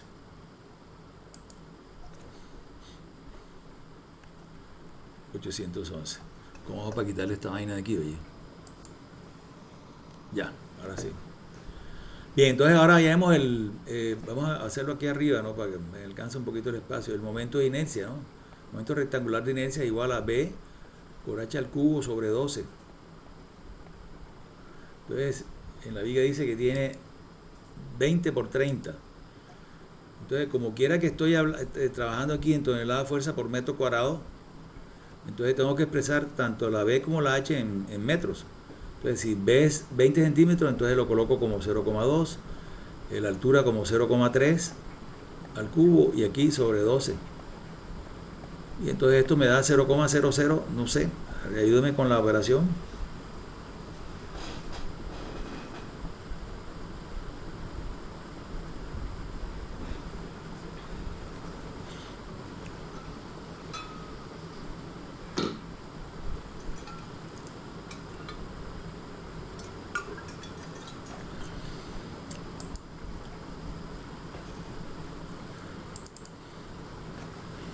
Bueno, entonces vamos a hacerlo acá, pues. 0,00047. 1. 4.5 por 4. Agrega otro cero ahí, profe. Y escriba 45. Bueno, listo. Y esto está en metros a la cuarta. Entonces ahora hallamos el producto de E por I. Y esa es una constante, como yo les había dicho. Entonces nosotros podemos trabajar en función de EI, pero ya sabemos que al final tenemos que reemplazar su valor por la constante. Entonces encontremos cuánto es la constante y esto nos debe dar como 2.000 o 3.000 y pico, ¿no? Multipliquemos esto que está acá por esto que está aquí.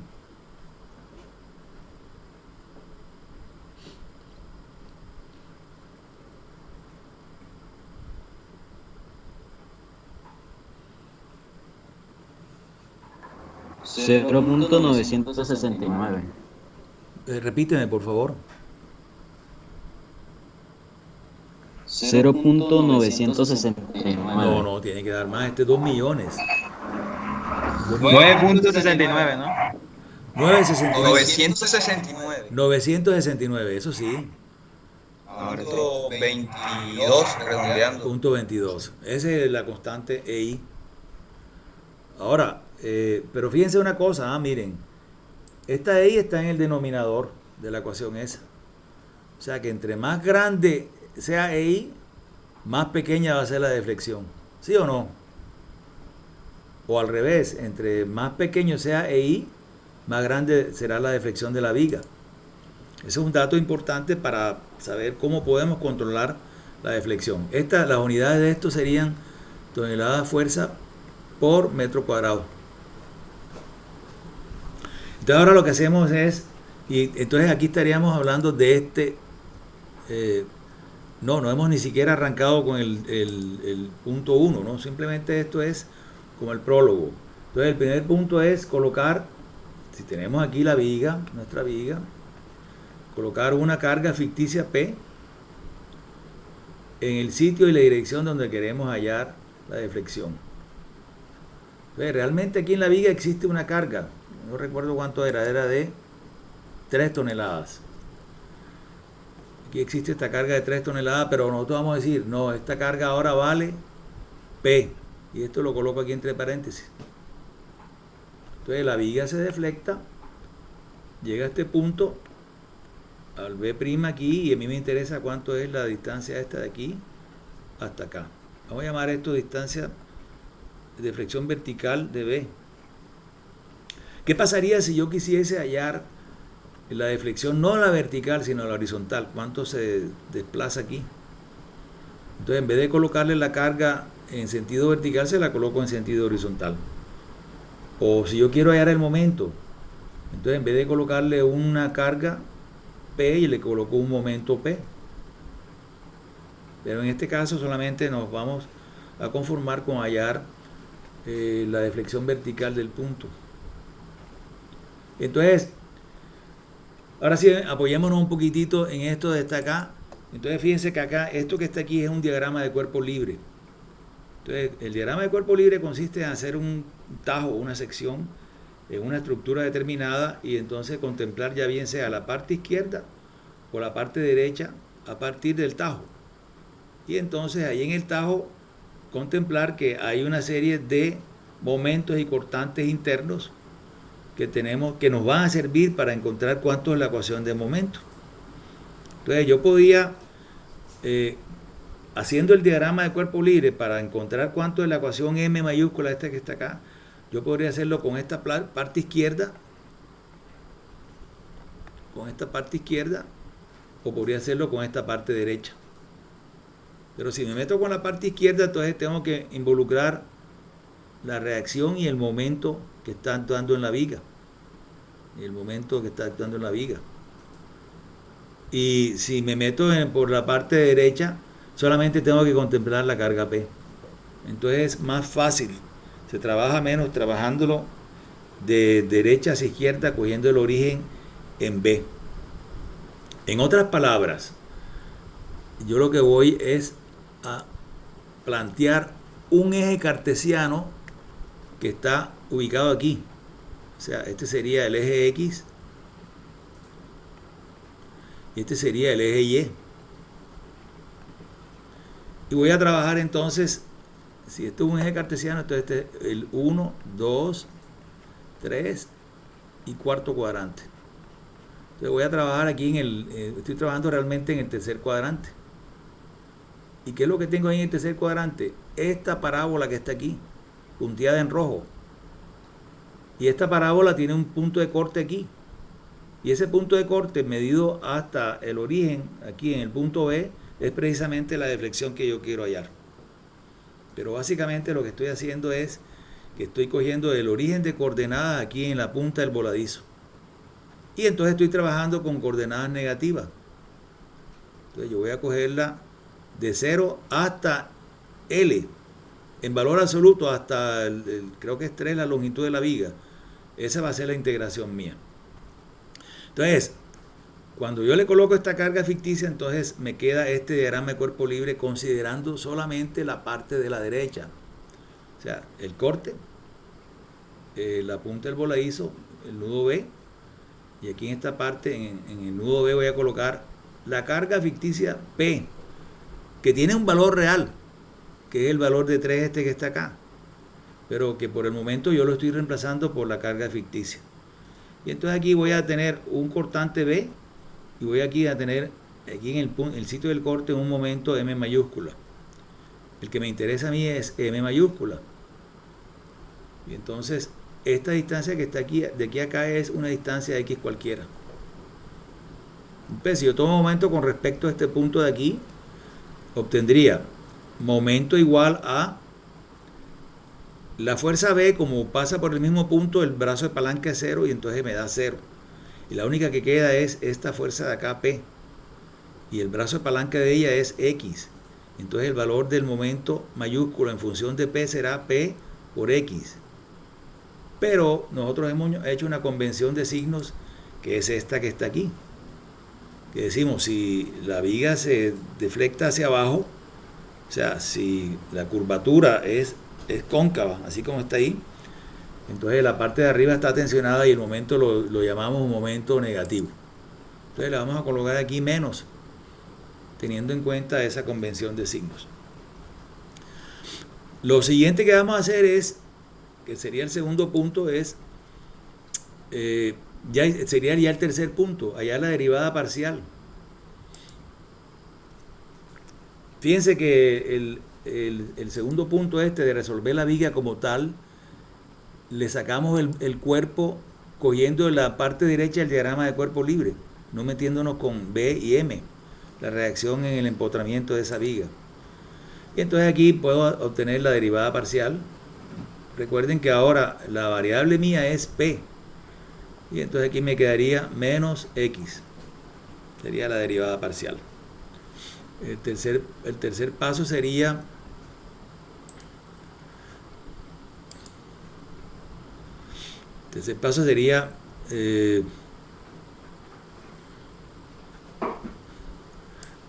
quitar todo esto que está aquí.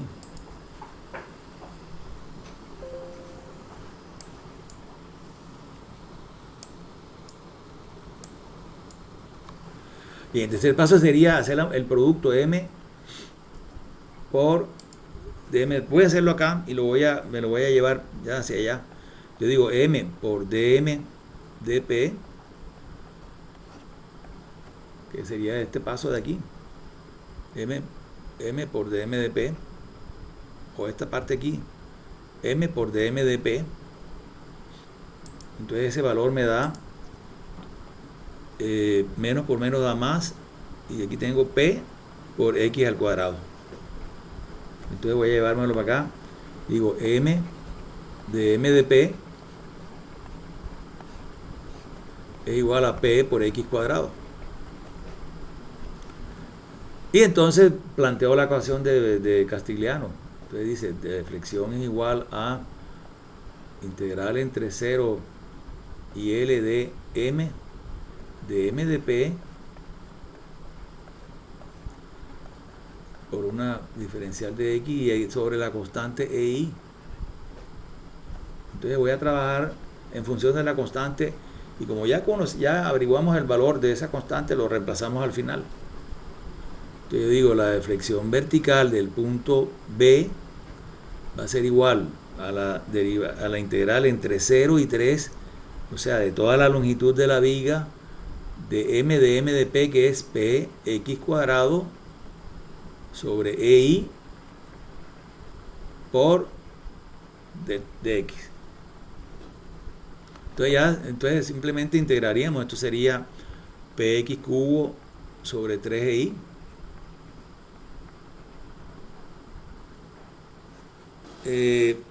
Bueno, faltó un puntico acá, que es miren, que es la pregunta esta de si existe o no existe la carga en la viga. Entonces, pero la carga en la viga sí existe, que el valor es de 3. Entonces aquí en este punto, yo por ejemplo aquí en esta parte, yo podría decir, en vez de PX2, yo puedo decir 3X2. Vamos a corregirlo acá. Entonces eliminamos esta P y le colocamos aquí 3X2. Borremos esta y coloquemos acá 3X3, y aquí entre 0 y 3. Entonces ya simplemente tendríamos 3 por 3, 9 por 3, 27 sobre I. Aquí está expresado en función de I, pero ya sabemos cuánto es el valor de la constante.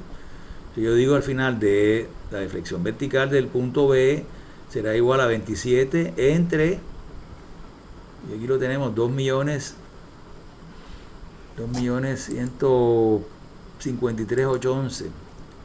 1.153.811. Como estoy trabajando en toneladas fuerza y en metros, la deflexión que voy a obtener ahí está en metros. Entonces, ahora sí, colabórenme con esa operación. Profe, no es ahí no era 969.22. Ah, sí, tienen toda la razón, sí. Aquí estoy colocando es el módulo de elasticidad. Y es 900, repítemelo, 69. 69. 69. Punto 22. Punto 22, sí, listo. Muy bien.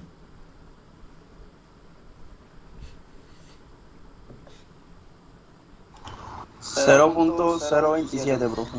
0.027 metros. Pero realmente esto lo expresa ya bien sea en centímetros o en milímetros. Nosotros vamos a expresarlo en centímetros. Entonces lo multiplicamos por 100 y entonces tengo 2.7 centímetros. Es lo que baja el punto B. Y así puedo obtener cuánto es la deflexión de ese punto. Entonces, ¿por qué es importante obtener esas deflexiones? Hombre, porque si ustedes, por ejemplo, tienen, que esa sería la viga de un balcón, por ejemplo, y entonces si ustedes son los dueños del proyecto y va un cliente a visitar la obra en obra negra, o sea, en estructura, y entonces cuando llega allá encuentra que el balcón está colgado, está para abajo, entonces el tipo lo que dice es, esta vaina se va a caer, hay algo raro aquí, yo no voy a invertir en una cantidad de plata en un apartamento que está colgado, o sea, se le coloca una bolita de cristal y la bolita sale rodando y se va por el balcón. Entonces, si la deflexión es muy grande, en este caso son 2.7 centímetros, entonces tenemos dos alternativas. Entonces, alternativa A sería aumentar, o sea, si yo quiero disminuir esto a medio centímetro, a 2 o 3 milímetros, entonces aumento el valor de I. El valor de E no lo puedo aumentar porque es la resistencia del concreto que yo he cogido.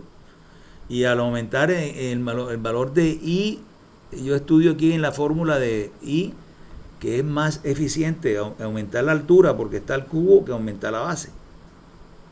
Y ese sería el plan A. O sea, siempre que ustedes tengan una deflexión muy grande, recuerden eso en su vida profesional, lo primero que hacen es aumentar la altura de la viga. Ese aumento va a ser en función de 5 en 5 centímetros. Bien, en módulo de 5 en 5 centímetros. No, ustedes no van a encontrar en su vida profesional una viga de 23 por 38. La encuentran como 25 por 40. Pero 23 por 38 no tiene ninguna lógica, ¿no? Que la pueden hacer, sí se puede hacer, pero no es práctico hacerlo. Y entonces, el plan B sería hacer lo siguiente, miren. Voy a colocar aquí contraflecha. Estas deflexiones que están aquí las podemos llamar flechas. Y la van a encontrar así en CIPE. Entonces aquí tienen la flecha. Y entonces yo lo que hago es lo siguiente. Al momento de hacer el vaciado, yo esta viga que está acá la subo así, la hago así. Y aquí en esta parte le coloco 2.7 centímetros, que fue lo que me dio la deflexión calculada. Y entonces cuando ella baja me queda horizontal. Entonces ese es el concepto de contraflecha. Tienen dos alternativas, plan A y plan B. Bien, entonces, ¿quién tiene alguna pregunta?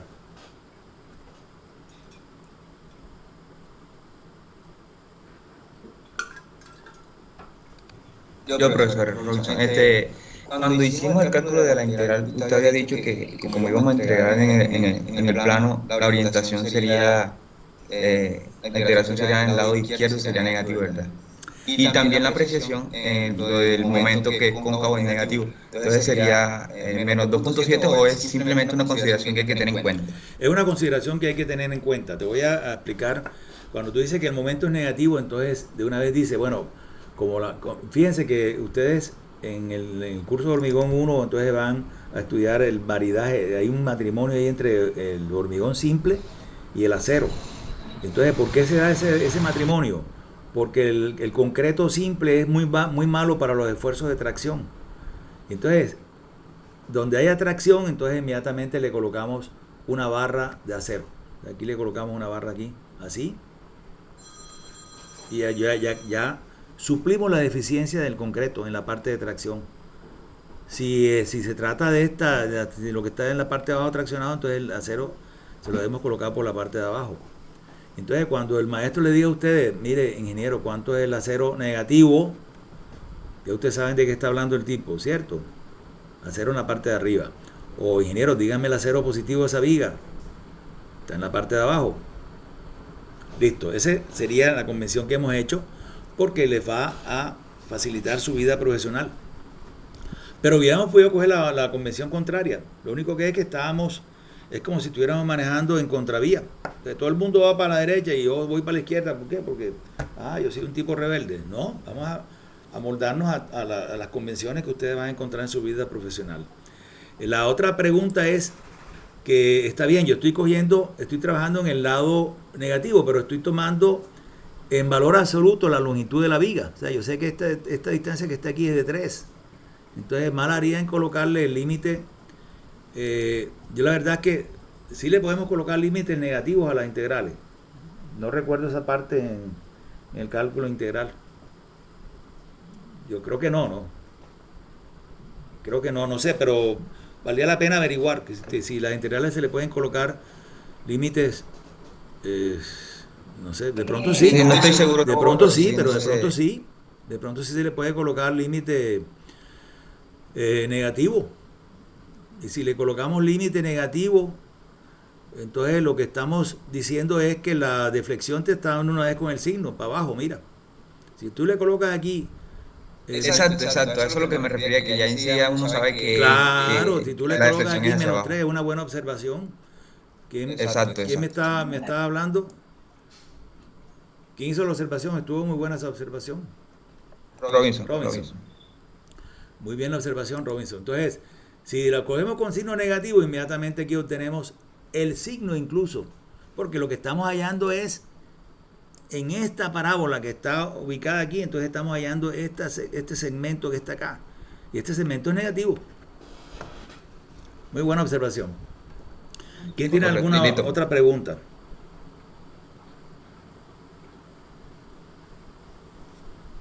Bueno, entonces miren, voy a entonces hacer lo siguiente. Aquí varios otros ejercicios, ¿no? Aquí está resuelto el ejercicio, ¿no? Tal y cual, tan. Pero es básicamente lo que hicimos ahora. Aquí está como resumido, ¿no? Tal, se coge, se hace esto, se hace esto otro. Voy entonces a pasar esto, voy a pasarlo a PDF y entonces se los voy a colocar en el chat. Entonces, ¿qué quiero? Que ustedes estudien los ejercicios que está ahí en el documento y en la próxima clase los hagamos. Bien, entonces, en la medida en que vayamos haciéndolo, entonces se van generando preguntas y las vamos contestando. Voy a pasar esto a PDF.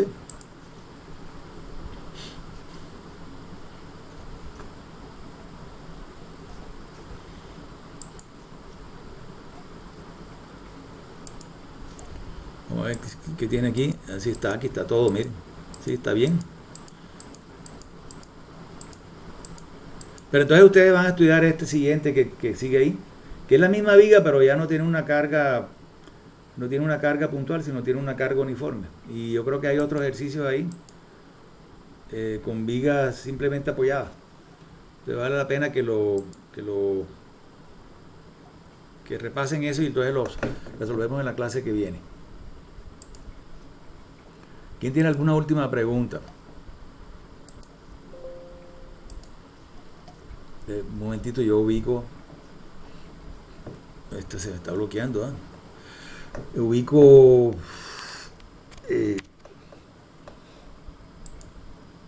este ejercicio que debió quedar acá en el escritorio. Sí, aquí está. Entonces hacémoslo aquí hacémoslo aquí, creo que es este. Ahí está.